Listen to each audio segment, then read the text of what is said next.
Hey, it's Owen from More Audio, and this week we'll be playing with the brand new Death by Audio Space Bender.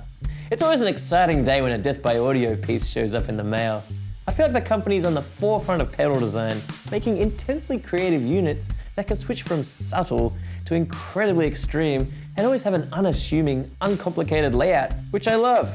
Just a handful of switches and knobs.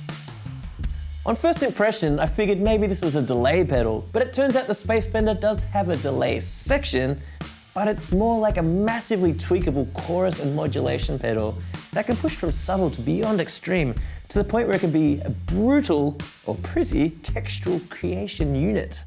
It's packed with what can be a super fast delay that pushes into chorus, phasing and flanging, moving into a longer delay with an intensity that can expand out into full-on drone and textural soundscapes if you want to give it a push. We're gonna get stuck straight into trying this thing out. I've got Georgia O'Connor here to play some guitar. Hello. I'm gonna tweak the hell out of this pedal and we'll see what it can do. For the guitar, Georgia will be playing a Mexican Strat into the pedal into a Fender Deluxe reverb amp. We'll do a walkthrough of the features straight after and also pull this thing apart to see what it's got in its guts. We'll see you soon.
Alrighty, let's take a look at this box.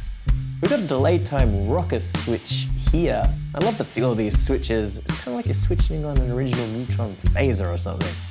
This switches your delay time from a super fast phasey slap of 1 times to a more standard medium delay of 10 times that. Now here, we've got a switch for the modulator. This sets the main source of modulation for the delay and selects between a sine wave LFO oscillator and envelope filter.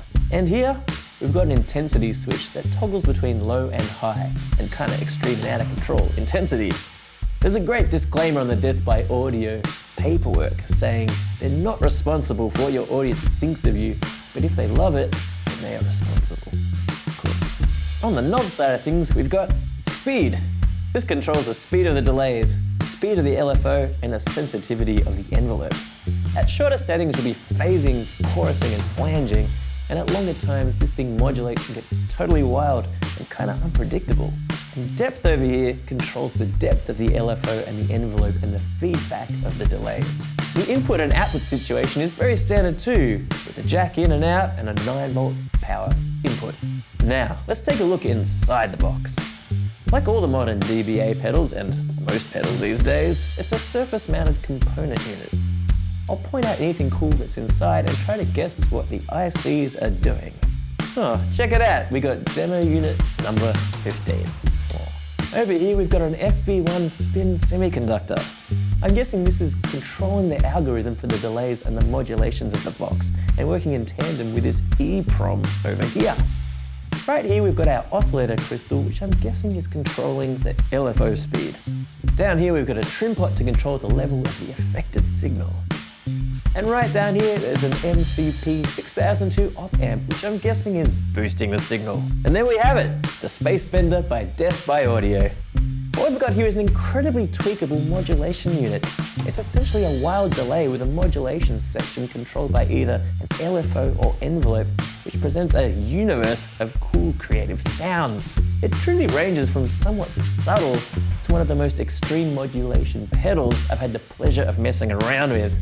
From great sounding workable choruses, phasing and delays, through to absolutely extreme soundscapes and textures, it can get really wild. So is it worth grabbing? If you need a modulator that can work subtly but has the ability to push sound far beyond what any other pedal can, then this may be for you. As it's a DBA pedal, your guitar tone tends to sound better the moment you switch any of the units on anyway. It'll work great in the studio, and if you want to get weird with this thing live or in the studio, it'll definitely look after you.